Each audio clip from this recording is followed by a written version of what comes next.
Good morning, and welcome to the Thursday, February 10th meeting of the Minnesota House Education Finance Committee. Remote hearings are held in accordance with House Rule 10.01.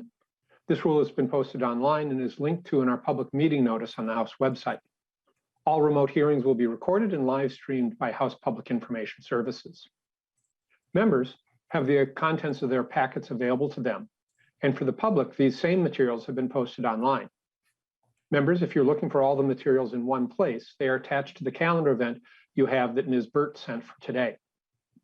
To get on the list to be recognized by the chair, members using the Zoom interface have the ability to raise their hand via the app. Ms. Burt will place your name on the list to be recognized. Mr. Lee, would you please take the roll? Thank you, Chair Dabney. Roll call will commence now. Chair Dabney. Present. Representative Sandstedt. Present. Representative Krisha. Representative Krisha. Representative Bennett. Present. Representative Daniels. Daniels present. Representative Damath. Damath present. Representative Dravkowski. Here. Representative Erickson. Erickson present.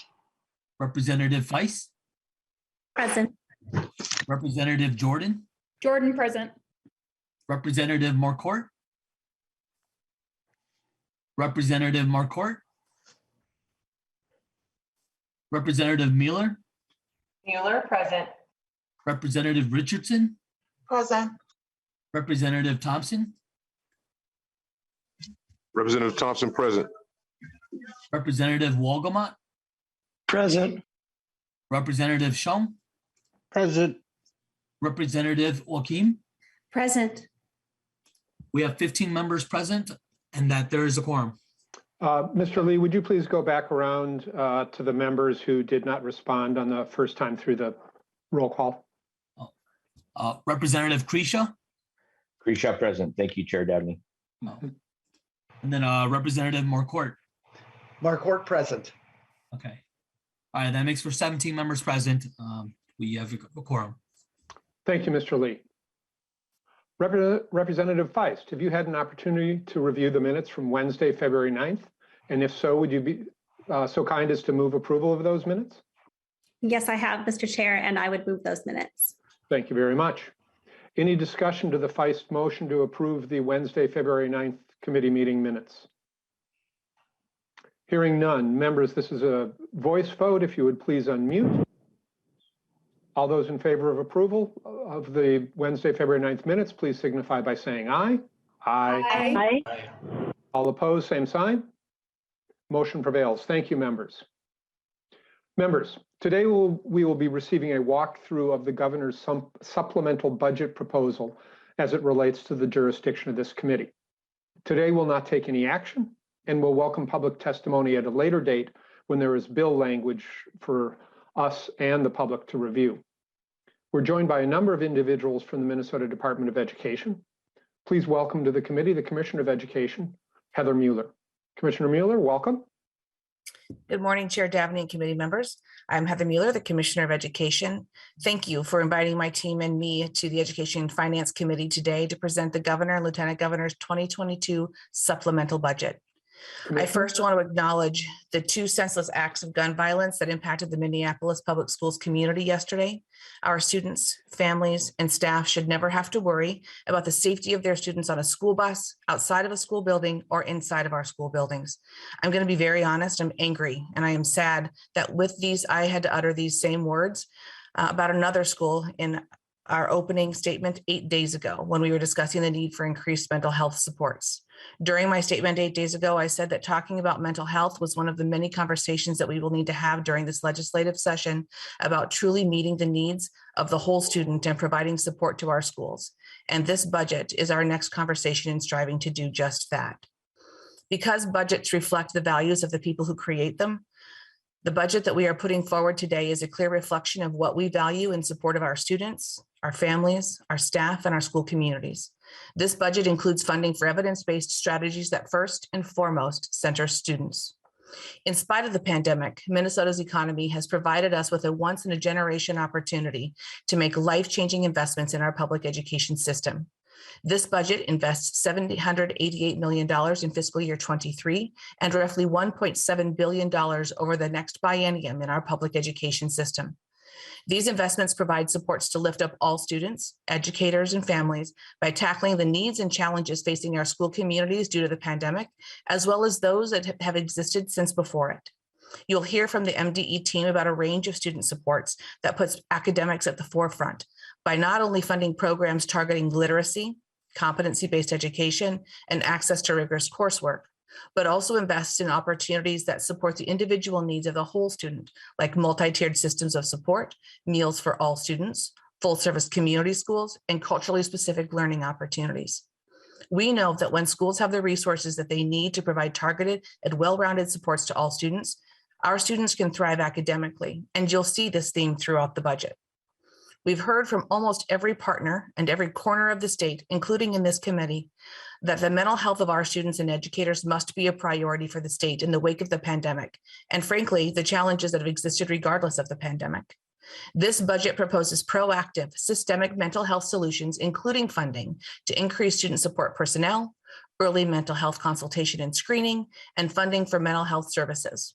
We know that when students receive appropriate mental health supports, they have improved academic achievement, they are more likely to graduate, and are more likely to attend and successfully complete college or enter into the workforce. In addition to the mental health supports, this budget recognizes the impact that access to early learning programs can have on the trajectory of our students' academic success. It's past due that we invest in a robust statewide mixed delivery pre-K program, coupled with funding our youngest children to also access high-quality learning opportunities. This research is clear about the impacts that high-quality early learning programs have, and it is incumbent on us to ensure that all children can have access and participate in those opportunities. Yesterday, you heard about the resources that we needed to provide special education services. The governor believes that targeting the special education cross subsidy is one important solution to support our schools. But this budget also provides a range of investments for our students who need special education services, as well as for our intermediate school districts who do not have access to the same funding as other school districts and charter schools. The lack of special education funding hurts students who don't receive the services that they need. It hurts teachers and itinerant service providers who are overworked or lacking the tools necessary to help their students. It impacts programming that can be offered to our students, and it hurts administrators who are pressured to make up for this lack of funding through local levies and budget cuts. On Monday, in the Education Policy Committee, I supported Representative Hassan's bill to get more teachers in the door to meet our immediate shortage crisis. However, to make a sustainable, engaged, representative, and passionate educator workforce, our support of educators cannot end there. We must fund initiatives such as diversifying our educator workforce, building mentorship and induction programs to retain teachers, creating pathways for high school students interested in the teaching profession, and providing training for our support professionals. If we truly want to recruit and retain people in the education profession, then we must stop admiring the problem and take action by making real investments in the education workforce. Finally, the need to fund the building blocks of our education system remains a priority. The governor proposes a 2% increase to the general education formula in fiscal year 23, as well as reductions to the special education and EL cross subsidies and a bump to American Indian education aid. In research articles about school finance, they've shared that there's a growing body of evidence that demonstrates that increased spending on education leads to better student outcomes. When states invest in their public schools and create more equitable school finance systems, student achievement levels rise, and the positive effects are even greater for our lower income students. This we know. Neither equity nor adequacy alone in funding education is enough. School finance systems should be progressive and must be student-centered. In Minnesota, we have set clear expectations about the high quality education our students deserve. It's now time to align funding and programming with these standards and recognize the extra support that disadvantaged students need in terms of effective programs. Mr. Chair and committee members, I've offered a high-level overview of some of the components of the budget. And before I hand it over to them, I do want to share that I do believe that as an education committee member, that you have chosen to serve on this committee. And I have chosen education as my life's work because we want to support our students, our families, our staff, and our school communities. I am aware that we will have places where we agree and places where we disagree about how best to do this.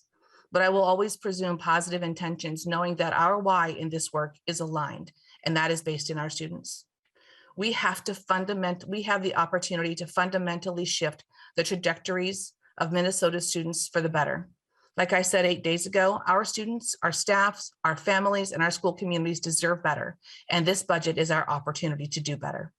With that, I'm proud to have the MDE team with me to present the governor's 2022 supplemental budget. You will be hearing from Assistant Commissioners Bobby Burnham, Stephanie Graff, and Darren Cordy, and Chief Financial Officer Denise Anderson. With that, Mr. Chair, I will pass it over to Assistant Commissioner Bobby Burnham. Thank you for those comments, Commissioner. Much appreciated. Ms. Burnham, welcome to the committee. Please state your name for the record.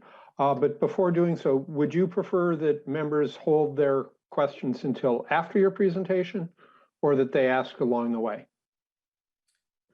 Thank you, Chair Dabney. I could do either, probably after, Okay. for all of us would be better. Thank you. And thank you, Commissioner Mueller and committee members. I'm going to start us off this morning by going over a few of our proposals that focus on really supporting our students. And the first of those proposals is the multi-tiered systems of support, which is a framework used by Minnesota educators across the state to ensure that every student thrives, not only academically, but behaviorally, emotionally, and socially, regardless of the economic opportunity, race, disability, status, gender, or home language.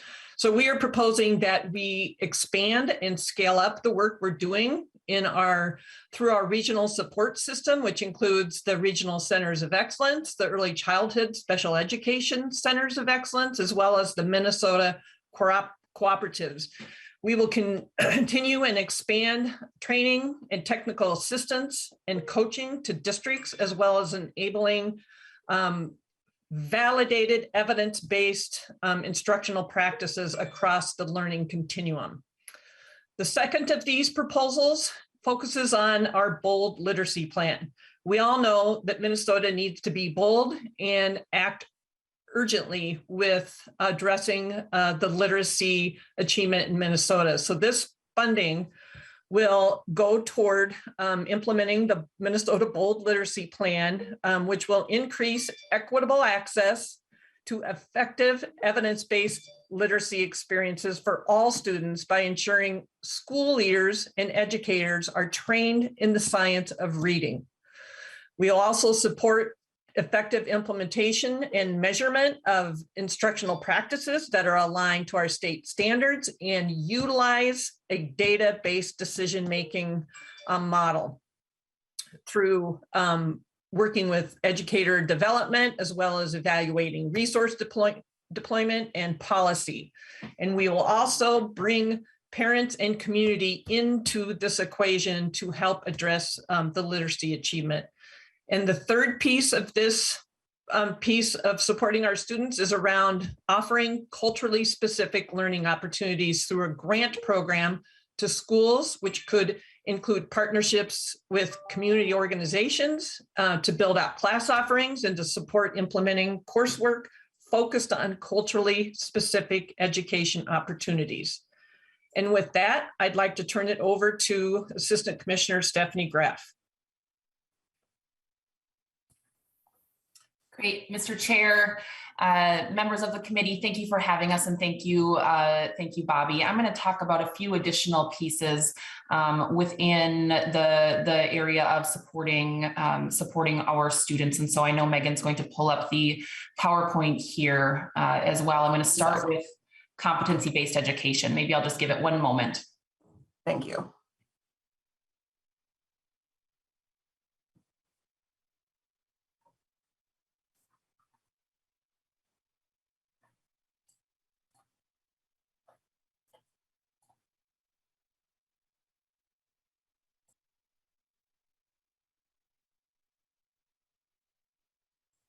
Sorry about that. We are good to go now. Thank you.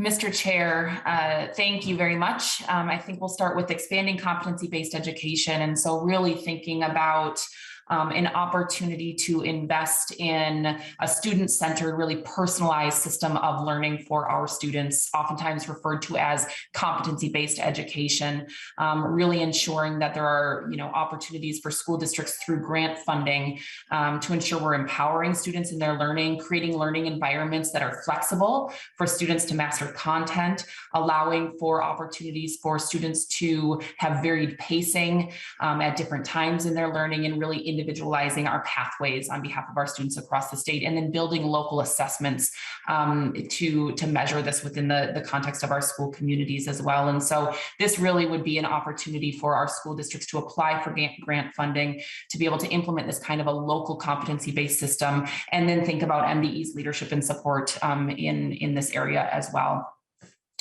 The second proposal is around expanding rigorous coursework. And so this is really thinking about how we can fund regional partnerships and district grants, knowing how critical it is to ensure that we have demographic representation and geographic representation within our access for students and participation for students in rigorous courses across the state, really thinking about particularly our students of color, our Indigenous students, our students with disabilities, students in greater Minnesota as well, and making sure that these types of rigorous courses in high school are offered, are accessed by these students, and that these students are participating as well. So this is things like advanced placement, international baccalaureate programs, career and technical education, and then concurrent enrollment courses as well. And so this piece is broken into a couple parts of the funding. One is for districts to engage in regional partnerships to really support professional development, right? And for high school teachers to be able to develop course offerings. And then the second larger part is for grants to school districts for the expansion of these types of rigorous course opportunities for our students. 50% of the funding for this proposal goes to Greater Minnesota, really thinking about that geographic representation that we want to stay focused on, making sure these opportunities are available to our students in every corner of the state. The next piece is around increasing career and technical education revenue. And so this would be providing financial support to our districts to implement CTE programs and really increasing the amount that a district can be reimbursed. It's currently 35% right now. And so this would be a proposal to increase it to 50% to provide some additional fiscal and financial stability for our school districts in really incentivizing, creating additional opportunities for students to engage in critical career and technical education programs.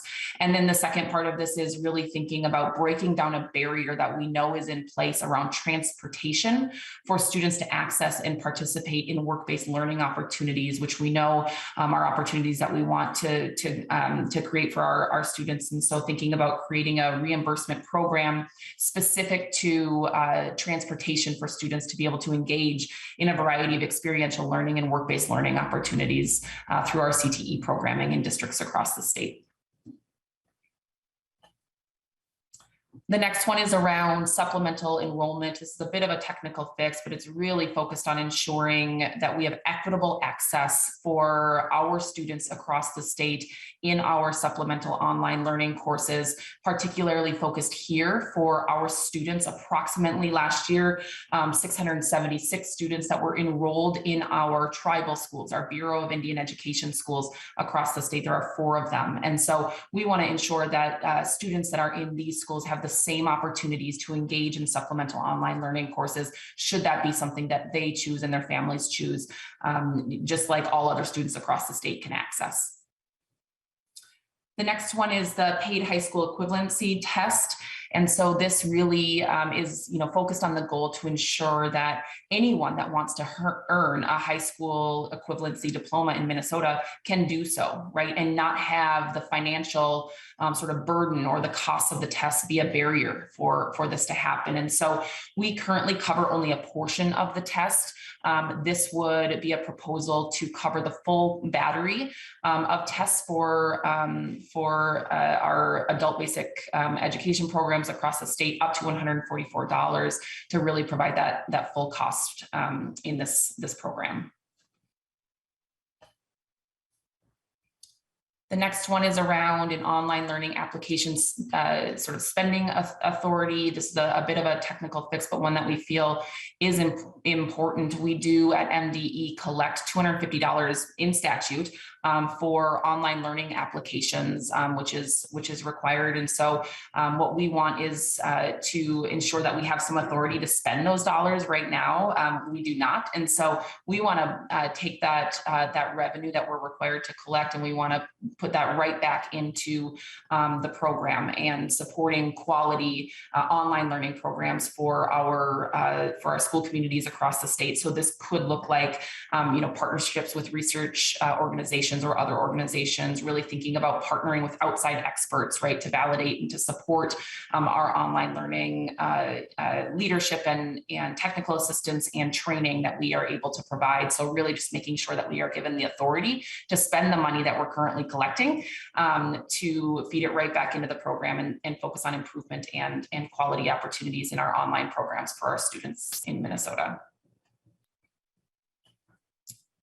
The next one is around aligning student eligibility criteria to state-approved alternative programs. And so this is really simplifying the eligibility criteria for students to participate in SAPs and really looking at being sure that the qualifying factors for students to participate, and there are 12 of them in state law, really are crystal clear, and to remove one that is particularly ambiguous and challenging for districts to implement. And so this is really with the goal of ensuring that the criteria and the qualifying factors for students to be able to enroll in state approved alternative programs are focused on those students who truly are not on track to graduate and will really benefit from the resources and the learning environments in our SAPs across the state to really meet their needs and ensure they're on track to graduate.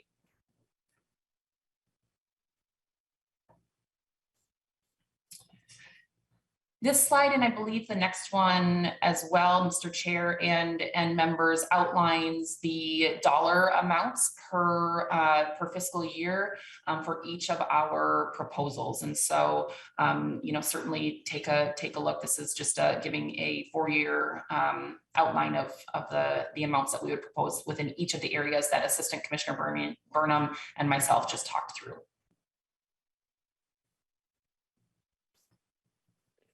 Thank you. Area.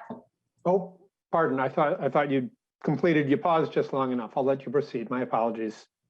Mr. Chair, thank you. We'll go ahead and move forward with the next part of the presentation, really thinking about students and staff mental health, right? And ensuring, that we are providing robust opportunities for our students to meet their mental health needs that we know have been exacerbated by the pandemic and even were in place, before the pandemic. And so the first one is around thinking about student support personnel, and really with the goal of addressing shortages of student support personnel that we have, across the state, decreasing caseloads to ensure that students are receiving effective services, ensuring students, that students have comprehensive services, and really focusing here on improving our school safety and our school climate to support student success.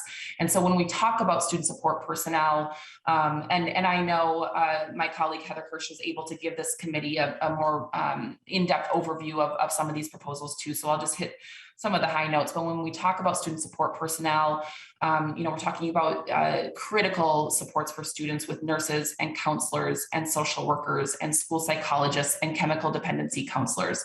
And so what this proposal includes is aid for school districts and charters and intermediates to be able to hire additional support personnel positions within their school communities. And then the second part of this proposal includes really a workforce development initiative, which we know is critical, because not only are we, needing to give additional resources to our school communities to hire these important positions, but we also know that there are shortages out there, right? And so we need to build, really think about that pipeline and pathways to these professions. And so the workforce development piece is really thinking about partnerships with community organizations, with with clinics, with colleges and universities, right, and other professional organizations to think about how we create things like, fellowship programs, internship programs. We consider scholarships, right, that might be necessary, really flexible degree planning, field placements, loan forgiveness, right, and certainly thinking about professional development and leaning on our professional organizations to support us in building some of that out, so that we're not only recruiting student support personnel and building the pipeline into the profession, but we're also ensuring that we're supporting those individuals to really grow and thrive in these professions on behalf of our students and our families and our school communities. And so that's the workforce development side of this initiative. And then lastly, some dedicated staff at MDE, of course, really thinking about, a school health services position, and then people to support the workforce development strategies that we know are so critical too. So just building our capacity to be sure that we can lead in this area. The next piece is about school-based mental health screening and really ensuring mental health and wellness of our Minnesota students and families. And so this is funding for mental health screening. It's about $9.9 million per year, and referral system in schools by school-based mental health staff, including school administrators. Really thinking about a per pupil allocation based on enrollment. Funds can cover, professional development on mental health screenings, can cover, resources and supplies like mental health screeners that can be purchased, school staff, and time conducting screening and staff well-being assessments, and certainly other expenses, just thinking how critical it is to build our capacity to be able to screen our students and support our staff in self-assessments in screening for mental health, in order to know where to support and how to support. The last one that I will speak to before I turn it back over, Mr. Chair, to Assistant Commissioner Bobby Burnham, is around school-linked mental health grants. And so this proposal includes about $6 million per year, really focused on increased need for community behavioral health services, particularly, of course, as a result of the pandemic. This is an interagency agreement with the Minnesota Department of Human Services. And so funds would be distributed to school-linked behavioral health providers and other mental health providers, really to serve children and families with young children, as well as school staff. And so this is an expansion of the existing school-linked behavioral health grant program that DHS does run. What we know is about 57% of our districts have access to this program. And so many school districts are not covered by the program. And so expanding would certainly help more schools to come online and benefit from these critical mental health supports. And Mr. Chair, with that, I'm going to hand it back over, if it's okay, to Assistant Commissioner Burnham. Thank you, Assistant Commissioner Graff. Assistant Commissioner Burnham, I'd like to give the committee an opportunity to ask questions at this point on this portion of the presentation, if that's all right with you. Absolutely, Mr. Chair. Thank you. Well, so members, please use the raise your hand function if you have questions. I'm going to start it off, however. Could you speak more to the BOLD literacy plan, please? Absolutely, Mr. Chair. Thank you. So we have been, as many of you know, working on moving the dial on literacy achievement for several years. And we have, in partnership with the University of Minnesota and the work of our dyslexia specialist at MDE, have noted and have prioritized transitioning the work that we are doing as a state toward ensuring that teachers, school leaders, support staff really are aware of and build their capacity around the science of reading, which is, research based in the teaching of foundational reading skills in how the brain develops and how a child learns to read. So we know that we need to do something different in Minnesota to impact our literacy achievement. And we believe going in the direction of building capacity of school and support staff in their understanding and instructional practices around the science of reading is really what Minnesota as a state needs to do. So with this plan and with the $3 million allocation from last session for the letters training, we are off and running We are proposing additional funds in this bold literacy plan to support continued training in the science of reading and to build systemic capacity as a state to ensure that every region of the state has trainers and facilitators available to support districts in the implementation of instructional practices around the science of reading. So it's building up that regional support structure through getting regional centers of excellent staff trained. We are also looking to partner and continue partnering with our Reach Out and Read partners, where they promote early literacy best practices in child visits in clinics. And we continue to partner with the U of M, the Carey Center, around our multi-tiered systems of support, which good core instruction is a key piece of a multi-tiered systems of support. So we are looking to really look across our system to embed these best practices for literacy and hopefully get that dial moving on our third grade reading achievement scores.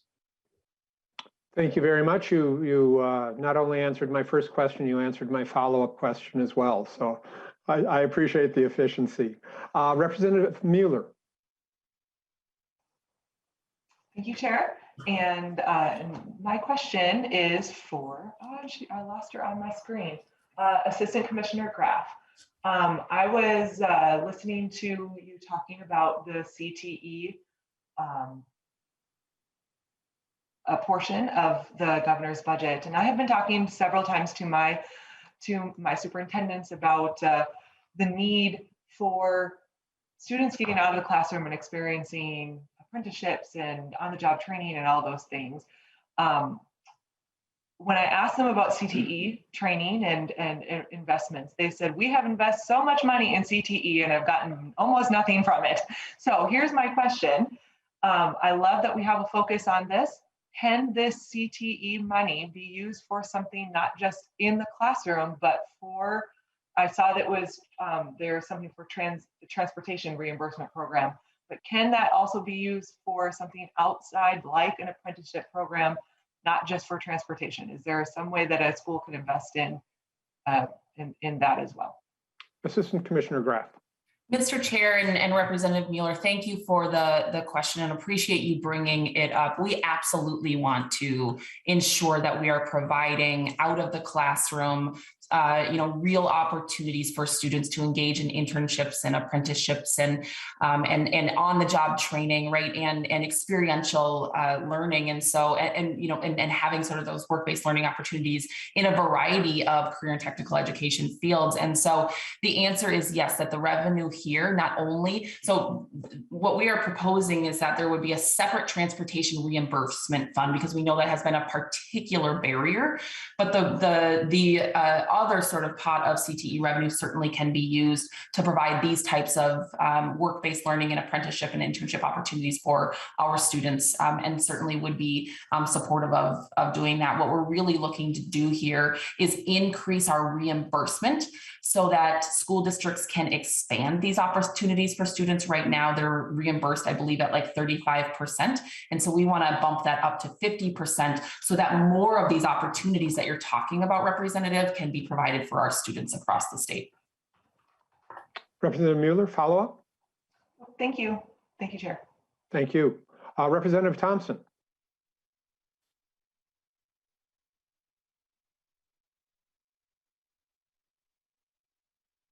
Representative Thompson? We'll come back to you. Representative Erickson.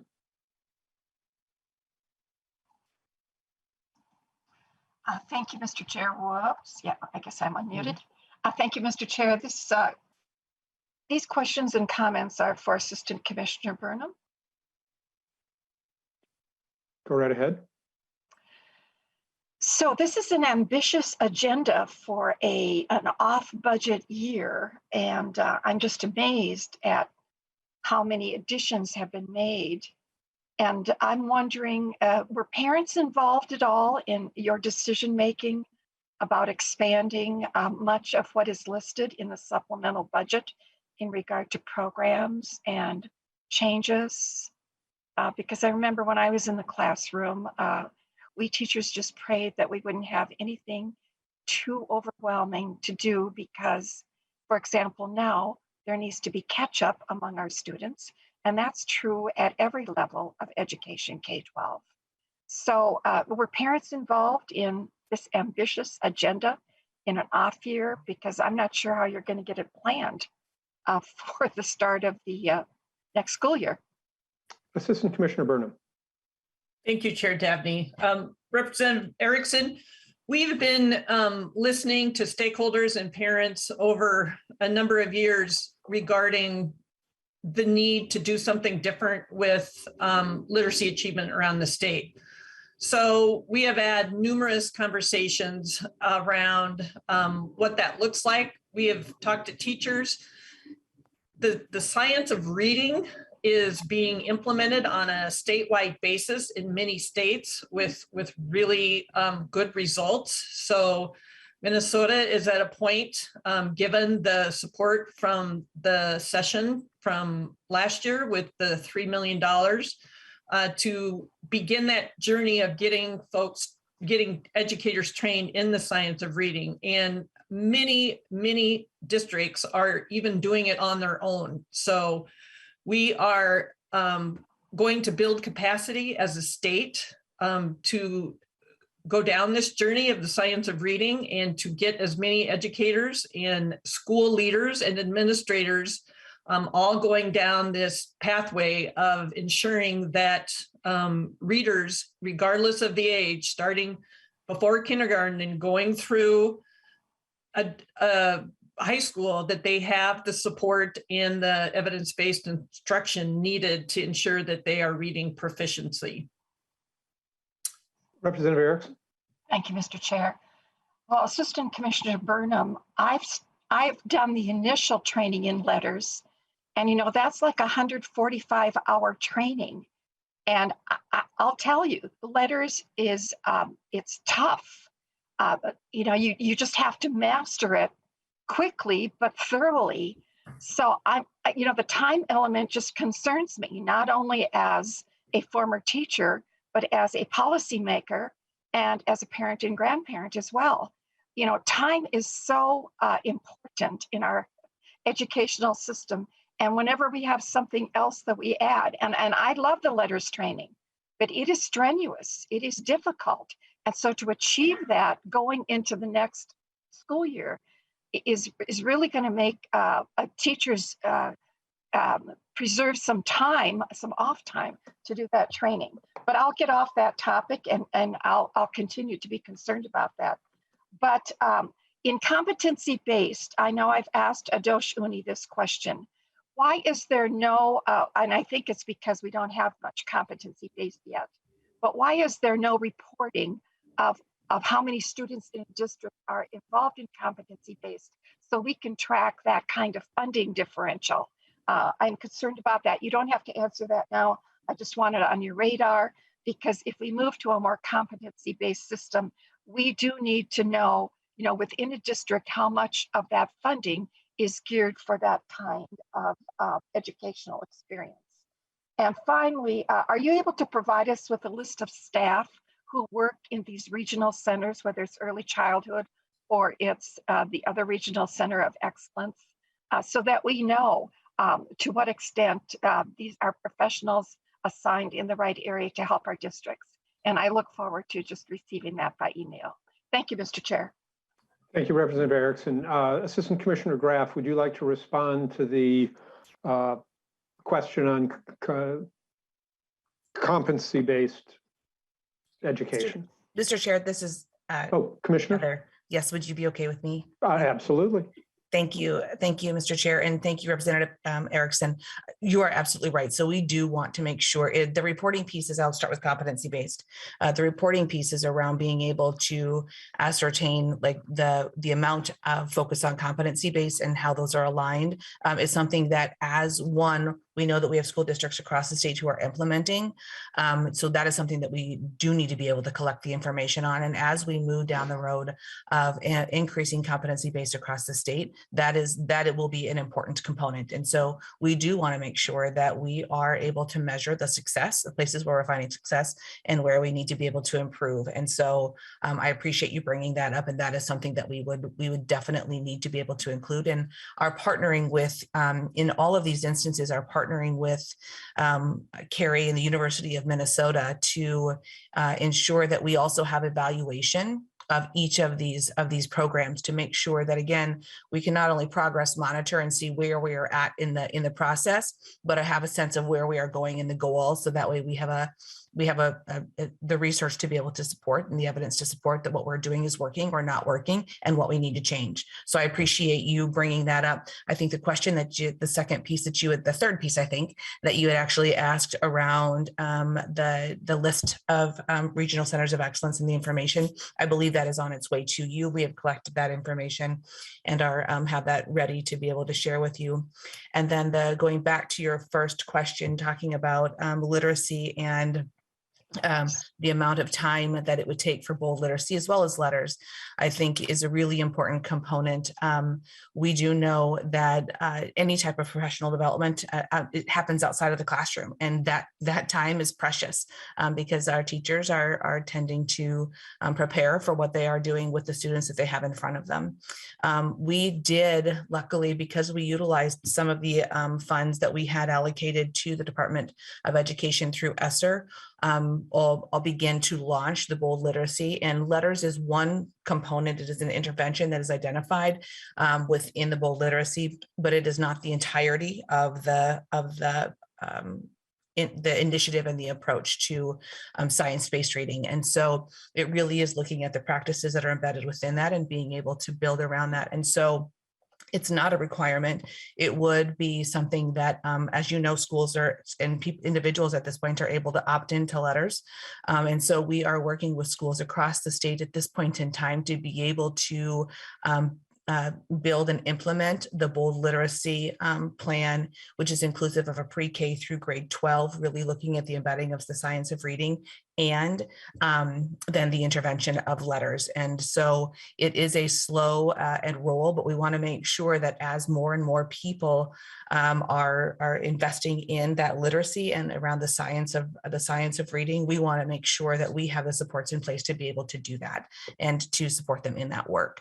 And we have had the opportunity to communicate with parents. It was something that we did prior to the pandemic, and it was something that we have done throughout the pandemic because we know that literacy has been something that has been at the forefront, and Minnesota has been dropping, right? And we're not going to shy away from the fact that that is the case. What we need to do is to do something, and we need to be bold about it. And that's why we were utilizing. And so I think that really gives us the opportunity to be thoughtful about how we want to approach this and with the evidence. And third grade is a great point in time and measure, but we need to start to get it right before they walk in the door. And so that is inclusive of what we're doing in pre-K, K1 and 2. And so we think that that's a really important piece of that. So just wanted to reiterate that. And then just to go back, if it's okay, just for a moment to go back to Representative Mueller, I think that your point around being able to do work outside of the classroom is also incredibly important. And we know that our students benefit greatly by having the opportunity to do things like a job shadow, to be able to do some type of work-based learning opportunity, to be able to have internships and apprenticeships, and they are all very different experiences. And so we want to make sure that what they are learning can also have the opportunity to be applied, whether that's in a CTE type of course or in any other place or space if they are interested in. And so we are really looking at being able to expand those opportunities. And we know that our students are craving the ability to be able to do that. And so are our school leaders. And so that really is something that we want to be able to embed in. It really helps to create a pathway, whether that's in education or in manufacturing or in computer science or in any other part of the program. It's a really important thing to be able to do. So I appreciate you bringing that up. Thank you, Commissioner. Representative Joachim, you've had your hand raised. Thank you for your patience. Oh, no worries. Thank you, Mr. Chair. And I just wanted to thank the folks over at MD and the governor for putting together. It is a really bold and historic plan to invest in our students when we have a surplus. It makes sure that we're not only catching them up, but looking towards the future and making sure that they can excel to their best potential, because as we've seen with employment gaps, it's not going to get any better, and we can't afford to leave any child behind when it comes to being able to participate in our economy. I have two questions around two different categories real quick. One on the competency-based learning. I went and visited one of the programs, and it reminds me of shades of profiles of learning, just a tad. But I think from what I understand, it only works well if you develop the program with your teachers and then also have a strong way to educate your parents on it, because it is a lot different than when we went to school. And parents, a generation a little younger than mine too. Wondering if there's money in there to do that, or if there's language around requirements to make sure that you're developing it with your teachers. Who would be best? Assistant Commissioner Graff, I see you unmuting, please. Yeah, Mr. Chair and Representative Joachim, thank you for the question. And that is largely what the funding would be for, right? So the funding would be for developing this kind of a competency-based system, which is inclusive of the family engagement work and the outreach to parents, right? In helping to build and sort of form this, as well as the robust training and professional development that would be needed for our teachers, right? To not only build this kind of a system, but also to support them, because this is a different way, right? And so particularly for our educators that have been in the field for a long time, this is going to be a shift. And so that intentional support is going to be really critical. So that is exactly what we envision these grant dollars going towards, are some of those pieces that you mentioned. Representative Joachim. Mr. Chair, thank you, Assistant Commissioner.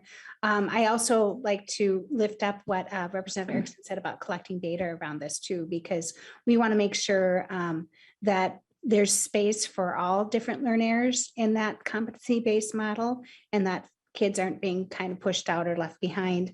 The other question I had too was around the rigorous coursework. I was excited to see money spent in this, and wondering if it would support a model that St. Louis Park has had for a while in their schools, where not only do they hire somebody to help encourage students and kind of recruit students to be in those more rigorous coursework so that they are more reflective of our schools, but that and students that might not have had the exposure to even know the classes are there, but are very capable of participating in them, but then also have that support person there to make sure they mentor them through those classes, because I would hate to set kids up for failure without having that support there when they're taking a rigorous course, that they might be the first one in their family that's done it. They might not have the support at home. They might need that little extra because it's something new. So I'm wondering if that money can go towards a staff person like that. I know St. Louis Park has put their own general fund money behind this for years, just because they've seen such wonderful success in it. Assistant Commissioner Graff. Thank you, Mr. Chair and Representative. Well, first, I would love to learn a little bit more about what's happening in St. Louis Park. That sounds, it sounds like a really successful model, right? As we think about shepherding and supporting and guiding our students, throughout these opportunities for rigorous courses, whether that be AP or IB or, rigorous CTE courses or concurrent enrollment, whatever that looks like, and the best path for students. And so certainly that's something that we would consider as a part of these funds, right? Not only like, how do we think about looking upstream and ensuring that we're preparing students for these kinds of courses, right? But then also, how are we breaking down barriers? And then once students are in these courses and participating, what does it look like to really provide that support? So would love to learn a little bit more about St. Louis Park and think about, what does that look like as a part of this proposal as we consider expanding these opportunities and experiences for our students. Thank you. Representative Joachim, anything else? Just real quick, Mr. Chair, thank you. And I encourage you to reach out. I'm always proud of our school district and how creative and outside the box they are. If you think of it as a blend between Avid and College Possible on steroids, you kind of get the idea. So thank you so much. Thank you, Representative Joachim. Representative Thompson, do you have a question? Yeah, thank you, Chair. Every year we go through the budget. We get so excited about the numbers. And the fact is, this is a huge package. We get excited about the spending and the proposals, but yet and still, fact is, we have some of the worst disparities in the nation when it comes to Chair. So I have just 3 questions. One, maybe I missed it, but a lot of our kids are not going to graduate high school and want to go to college. So I didn't hear much about career pathways. I know kids who want to be plumbers. I know kids who are interested in drafting, wood shop, and some of these career pathways, but it seems we don't have them. But I can travel to Wayzata, Minnesota. See, I live in St. Paul, represent St. Paul. But I can travel to Wayzata and see children with pre-apprenticeship courses. The second question, maybe I missed it, but I heard about, and thank you so much, because the community you speak of, when you talk about violence in the communities, is St. Paul and also Minneapolis. Honestly, we witnessed a bus driver be shot in the face yesterday in Minneapolis. And so it's almost like the people who could actually stop and help stop some of the disparities we see, which create so much crime. When I hear people say, "Oh, I'm so upset," it's almost like a smack in the face. And so I didn't hear much about culturally intelligent mental health providers, especially in the communities that you speak of with so much violence. This is somebody's friend, honestly, who's going to come to school tomorrow, and that's their friend who did the shooting, and that's their friend who also may have gotten shot. And then real quick, the last question, and anybody can answer. Community organizations here within the Twin Cities and surrounding areas already have their fingers on the pulse of a lot of the problems we speak of in the community. And I didn't hear much about in this budget about, or maybe I missed that also, so correct me if I'm wrong, but I didn't much about organizations that already have their fingers on the pulse of some of the problems that we're sending all of these problems back into our public schools. There's kids coming to our public schools with a lot of baggage, unchecked, untapped mental health problems, behavioral health. There's a lot of our kids also being pushed into special ed. Special ed has become a dump site for kids with behavioral health problems. And so those are a couple of questions that I had. Anybody could chime in and answer. Thank you so much, Chair, for allowing me to speak. Thank you, Representative Thompson. So, Commissioner, I see you've unmuted. What I heard was career pathways, culturally appropriate mental health providers, and community resources. Thank you very much, Mr. Chair and Representative Thompson. I think there's a couple of pieces we want to be able to address is that we still have 39 more slides. And so in these next 39 slides, that there are a lot of the things that you've actually outlined are included in some of the pieces that you are going to be hearing coming forward. One of those is it is true that we are not only preparing students actually what we are doing is preparing students for what is next. And that is not solely a institution of higher education. It is also entering into the workforce. And so those career pathways are included in what we are talking about for rigorous coursework. They are inclusive of CTE. They may be getting a certificate in welding. It may be something in culinary arts. And so it really is inclusive of any type of pathway that leads you into what you want to do next. And so it is looking at being able to not only diversify and expand the type of coursework that's available, it's also to diversify and expand the students who are enrolled in those, and it's also to expand and diversify that also geographically. The second piece is looking at the cultural competency piece that is going to be coming. It's important to note that when we talked about the student support and expanding that for the number of student support personnel, there is a piece in that is inclusive of diversifying the student support personnel workforce and being very purposeful in that. And so that is also included in that particular space. And you will see that there is language that it will be coming that talks more specifically about how it is that we are expanding the opportunity for cultural competence and culturally competent professionals who are doing this work. And then the third is looking specifically at being able to have a diverse community. We know that we have community programming across the state that is very good at what they do. And we have funding, we already have funding that is already aligned for out of school time that is for culturally specific programs.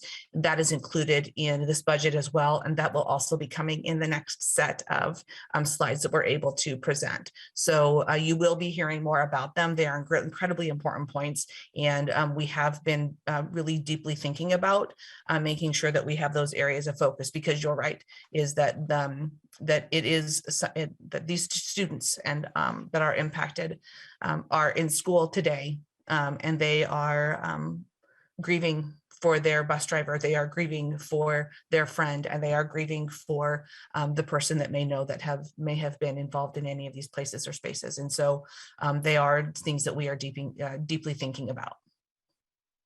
Thank you, Commissioner. Members, she just said 39 more slides, and we've got 35 more minutes, but keep in mind, we will be reviewing the budget further when we get actual bill language in front of us. Commissioner, would now be appropriate to call on Assistant Commissioner Corte? Yes. Assistant Commissioner Corte. I think that's right.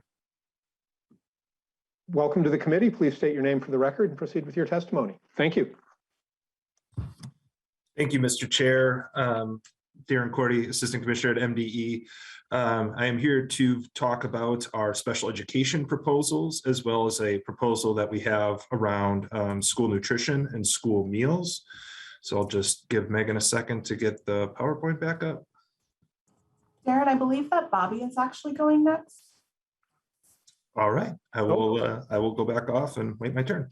My apologies, Assistant Commissioner Burnham. Thank you, Chair Dabney. Committee members, we just have a couple more important proposals around student and staff mental health. We know that the emotional and behavioral needs of vulnerable infants, toddlers, and preschool are best met through coordinated services that really focus on their whole environment of relationships, including parents, extended family members, home visitors, and providers of early care and education, and mental health professionals. So therefore, we are prioritizing, the governor in his budget is looking to expand the infant and early childhood mental health consultation in schools model, which we are partnering with Department of Human Services. So that funding will be for access to infant and early childhood mental health consultation for school-based early learning programs through grants in partnership with DHS.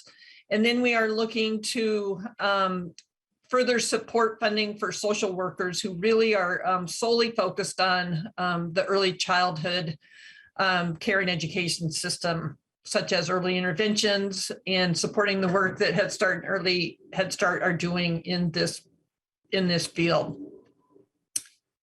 And the next slide just gives you an overview of the funding that is being proposed to support the student and mental health proposals. So I won't go into too much detail there. And the next slide, I will give an overview of our early care and education proposals. So as you know, the proposal for public pre-K for eligible 4-year-old children, we are looking to integrate the current 3 models that the state implements to support these 4-year-old learners, which are voluntary pre-K, School Readiness Plus, and the Pathway to Early Learning Scholarship Program. So we're looking to combine those programs and offer a full day state-funded pre-K program for the most underserved 4-year-olds using a mixed delivery model, which will include not only schools offering high quality pre-K, but our Head Start partners, as well as our childcare partners. We are, since we're transitioning out of the Pathway 2 model for scholarships, all the scholarship model will now focus on expanding eligibility for the Pathway 1s to income eligible children, as well as prioritizing the 0 to 3 children in that early scholarship model. And 2 Head Start proposals, again, is to designate 10.72% of the total state Head Start allocation to the tribal Head Start programs to solidify and stabilize their funding from year to year. And we are also looking to allow more flexibility with the state Head Start fundings to support them building the internal operations infrastructure and reconfigure their facilities. So this chart, again, just goes over the funding amounts proposed for these early education programs. And the last of the out-of-school supports is looking at the out-of-school time in the community partnership model.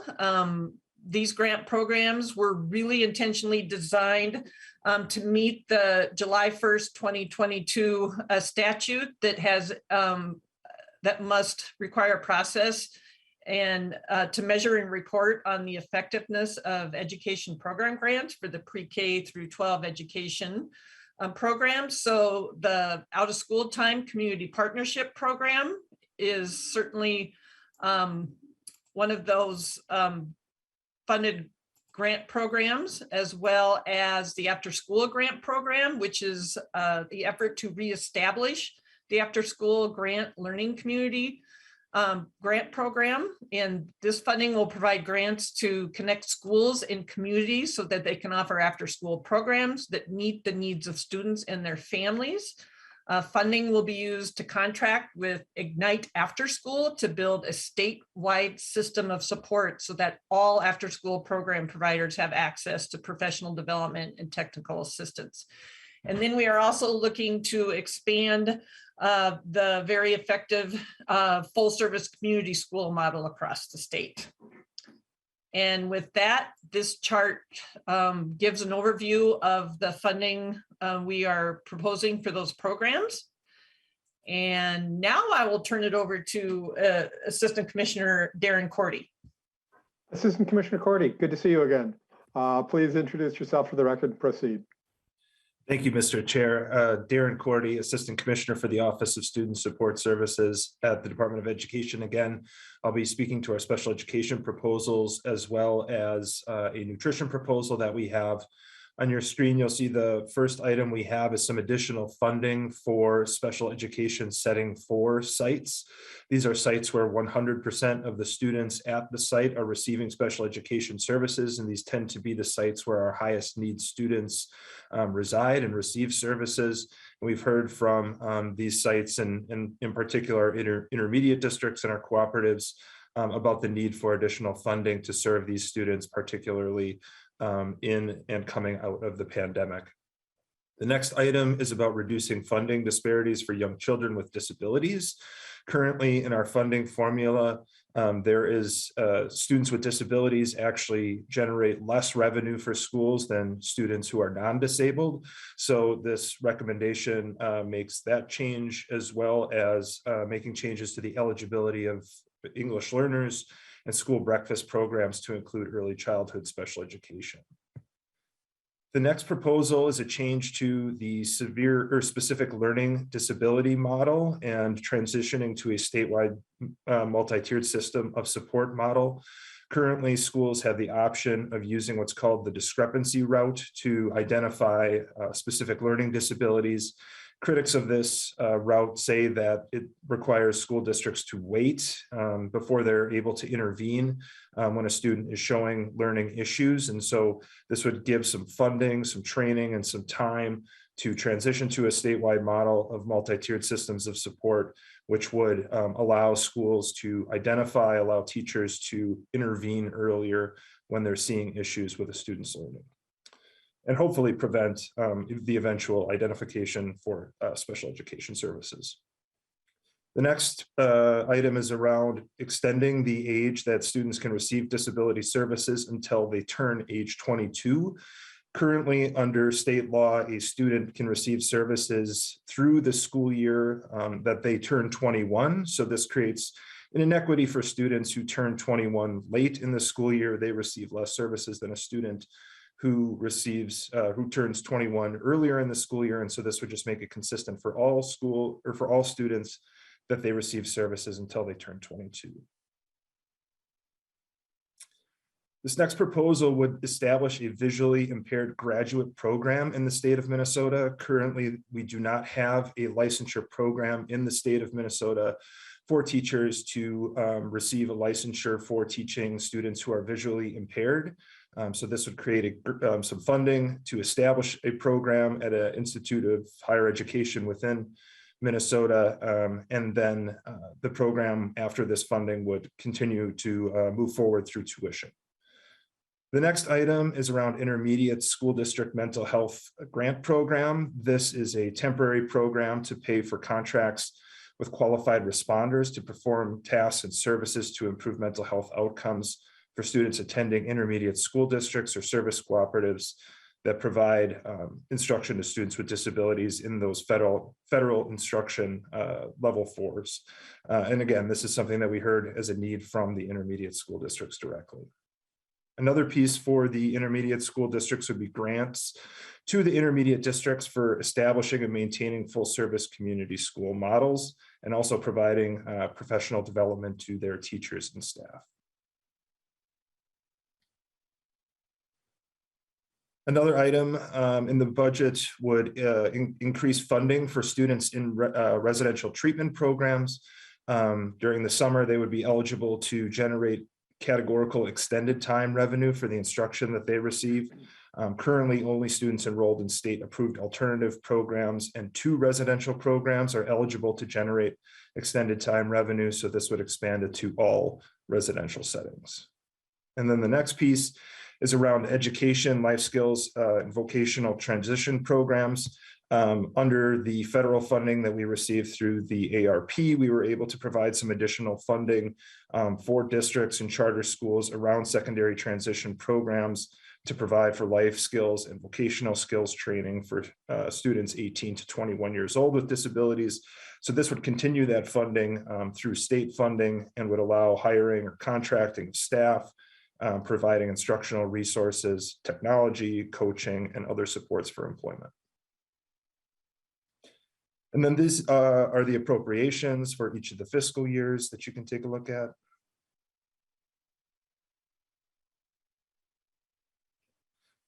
And the last item for me is a proposal to create universal free meals across the state for all students, regardless of their income level.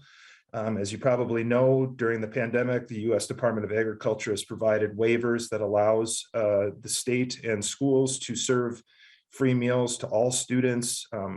We're at no charge, regardless of income level. We've really seen students taking advantage of these meals. These are high quality, nutritious meals, and in some cases, maybe the only nutritious meals that they're getting throughout the day. And so it was a priority for the governor and the Children's Cabinet and for our department to make sure that that continues after those waivers go away. It also requires, in order to maximize federal funding and reduce the burden on the state, it requires all eligible schools who can participate in the community eligibility provision, which is a federal program that allows schools to serve all students regardless of income level and then receive federal funding. It requires that they all participate in the program. And then you can see the funding for that program below. And with that, I'll hand it over to our CFO, Denise Anderson. Thank you for that, Assistant Commissioner Corti. And I understand that there's only about 10 slides left, maybe even less than that. I misspoke earlier. My apologies, committee members. And we're hoping to have a little time for Ms. Beckel to walk through some spreadsheets for us as well. But right now, Ms. Anderson, welcome to the committee. Please state your name for the record and proceed with your testimony. Good morning. Thank you, Chair and members. For the record, my name is Denise Anderson, and I'm the Chief Financial Officer at the Department of Education. The first proposal in this section is an increase to the general ed formula of 2% in FY23. This would be in addition to the 2% that was funded during the last session. It increases the per pupil formula from $6,863 to $7,000 beginning in FY23. This increase supports Minnesota's investment in education programs for all pre-K throughout the state. The Gen Ed formula is the largest component of Minnesota schools funding system. This funding is used, in addition to this funding being used for operating costs, it is also used to cover cross subsidies and gaps in other areas. This proposal also includes linking the categorical programs listed on this slide to the general education formula allowance beginning in FY24. So the increase on the formula is FY23, the linking begins in FY24. That linking would, to the Gen Ed formula would help maintain the current purchasing power of these programs. The second proposal in this section is to reduce the English learner cross subsidy from 6.7% to 59.3% of all English learner expenditures.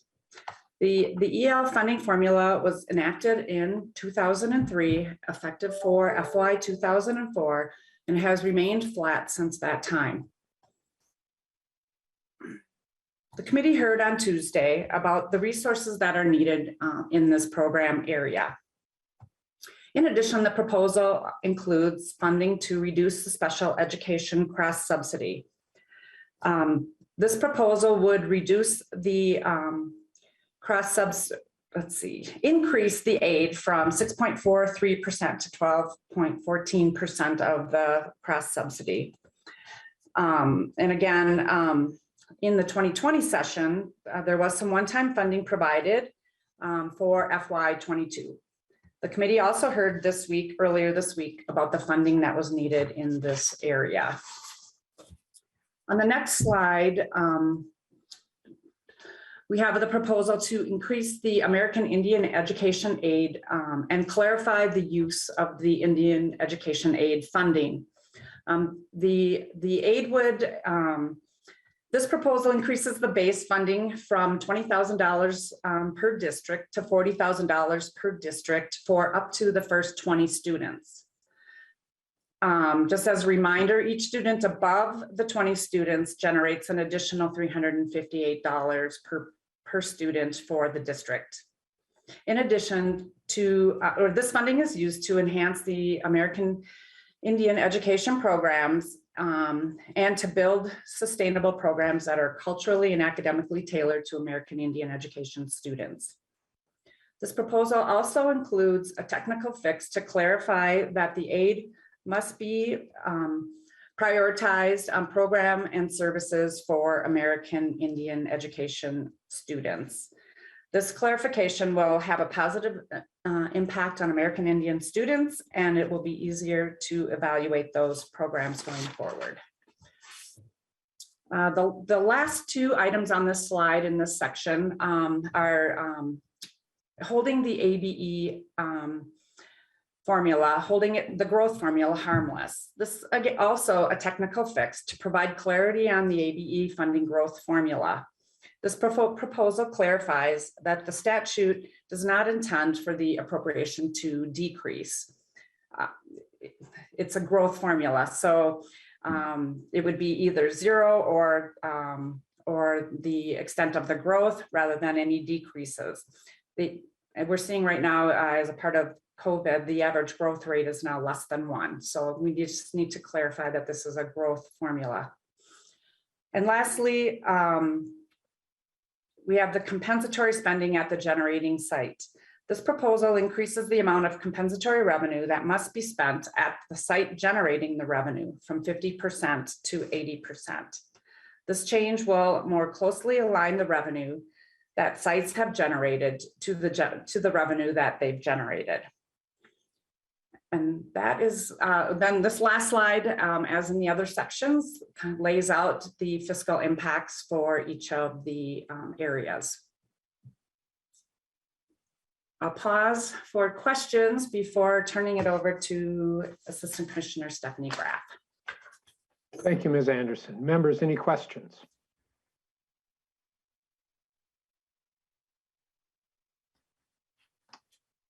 Seeing none on my screen. Thank you, Ms. Anderson. Assistant Commissioner Graff.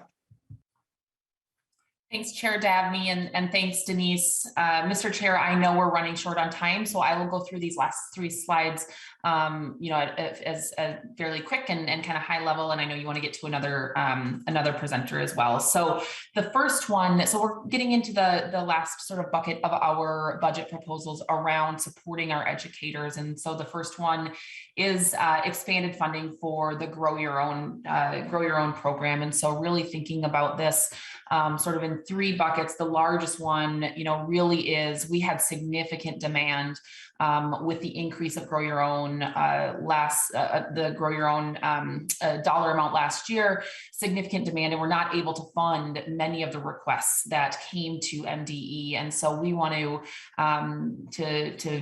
think about additional dollars that can really support additional opportunities for schools. We know the demand is out there to be able to expand access to teachers of color and Indigenous teachers by creating pathways into the profession. And so that's the largest portion of this Grow Your Own bucket. The next one is really thinking about our pipeline in early childhood as well. And so ensuring that we are able to get more individuals earning credentials or degrees really needed to enter or advance in the early childhood education workforce, again, to build out that pipeline and create pathways to the profession.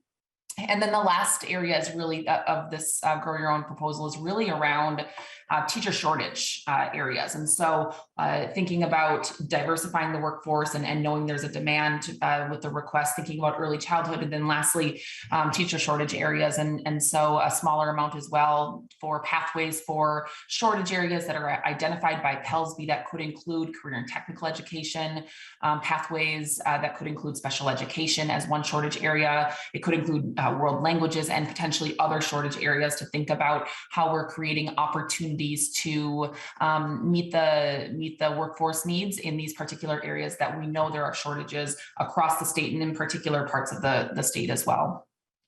The next proposal is a statewide teacher mentoring program, and this is looking at $5.5 million per year for the development and really the implementation of a statewide teacher induction and mentoring program, and building off of some of what we've been able to do with our American Rescue Plan dollars. And so we know how critical it is to support our educators in their first years in the profession, and what this can mean for retaining our educators, right away, and allowing them to grow and thrive again in the profession. And so these would be grants for regional partnerships, right, to provide mentoring supports, and partnerships with national experts in this space around mentoring and induction as well. And so some of these pieces could include, training and technical assistance, networks of practice for new teachers to collaborate together to build the capacity of teacher mentors to support new teachers as well as school administrators. And so really thinking about, again, those robust supports that are critical, particularly in the first 3 years of teachers entering the profession.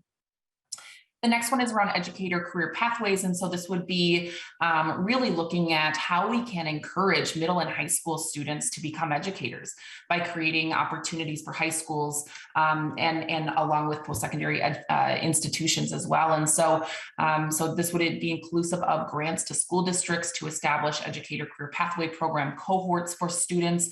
These could be, educator 101 courses, and making sure that we're giving students the opportunity to be exposed to the profession. The next part is around tuition incentives for high school teachers to obtain credentials so that they can teach concurrent enrollment courses and create these opportunities for students to be exposed to the educator profession. And then lastly, really thinking about a potential of a pilot program to create, and there was earlier conversation about internship and apprenticeship opportunities for students. So this would be one example of how we can create an educator internship program to really develop programming, right, compensate teachers, think about mentors and paying educator interns, which would likely be high school students, to give them the opportunity to explore the teaching profession while they're still in their high school years.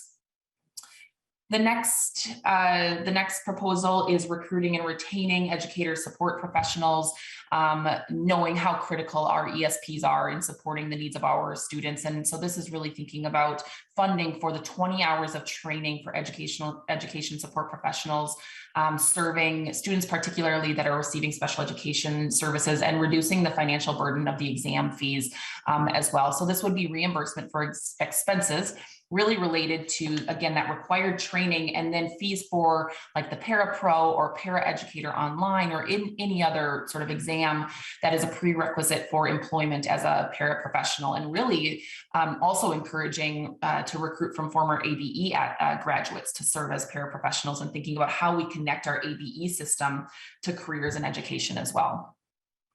The next proposal is around aspiring teacher retention bonuses. And so these would be really an opportunity, again, to think about supporting and incentivizing teachers in their early years of the profession. These would be retention bonuses for about 460 teachers that are new to the profession. We would prioritize within-year teacher candidates of color and American Indian teacher candidates, teachers filling license shortage areas that I just talked about, or low-income teachers as well. And so the employer of the new teachers, right, would be able to offer this stipend and really think about being able to give a reward for teachers within their first 3 years through retention bonuses. And then the next one is around early childhood family education teacher licensing support. And so this would be funding for student scholarships that would go to the University of Minnesota's Parent and Family Education Program, really to help address shortages in licensed parent and family educators across the state. And so these would be scholarships that are used for students from rural areas or students from traditionally underrepresented communities, and really thinking about the direct result being about 15 additional licensed parent and family educators that we would be able to invest in and support through this program. And then American Indian history and culture relicensure requirements. This would be really an opportunity to have some dedicated funding to ensure that we are developing and implementing American Indian history and culture training for as a requirement within our teacher relicensure system. It's a fairly small cost with a, and really thinking about how we ensure that the delivery of the training, right, that we have this as an expectation for educators to really understand the lived experiences of American Indian people in Minnesota and how that really applies to their roles as educators and working with students. And so this proposal really was modeled off of the training for the cultural competency pieces that are already a part of relicensure. And so wanting to be sure that we're really intentional in adding American Indian history and culture training as a part of relicensure requirements. And then just very briefly, the last two have no cost, fairly technical. The one around requiring QComp funds to be spent on ATT-PS, which is the Alternative Teacher Professional Pay System, is a fairly technical fix that is specific to revenue that is reserved. And so just wanting to clarify the statute that those funds that are reserved by districts have to go back into allowable uses of this funding stream. And then the last one is really, again, at no cost, tapping into the retired teacher workforce in this moment as we consider workforce shortages, and thinking about increasing our TRA earnings limitation for our retired teachers to really get them to think about spending, coming back and spending time in the classroom, filling substitute teacher vacancies that we know are certainly occurring right now as we're experiencing teacher shortages as well.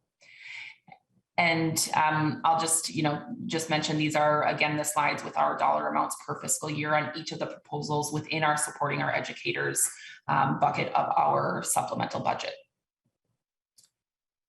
And Mr. Chair, if it's okay, I would like to turn it back to the commissioner at this time to conclude. Certainly, and then we've only got 7 minutes. I'm afraid that probably doesn't leave us time for Ms. Beckel's presentation today. I apologize to you, Ms. Beckel, but it might allow one question, given the usual length of members' questions. But Commissioner, to you, please. Thank you, Mr. Chair, and thank you, committee members. We just want to thank you for giving us the opportunity to speak with you today to share the governor and lieutenant governor's 2022 supplemental budget and appreciate the opportunity to ask and answer questions. Thank you very much for your time today. All right. Any questions for the MDE team members?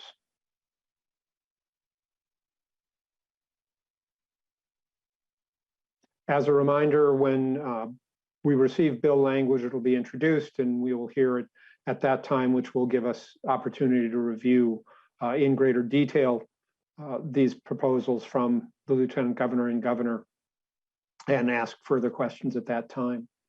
With that, members, Commissioner Mueller, Assistant Commissioner Burnham and Graff, Cordy and Ms. Anderson, thank you for your time today. We appreciate the in-depth presentation on a broad and aggressive proposal. So thank you all. Members, we've got a full week next week. We'll look forward to seeing you then. Enjoy the weekend. We are adjourned.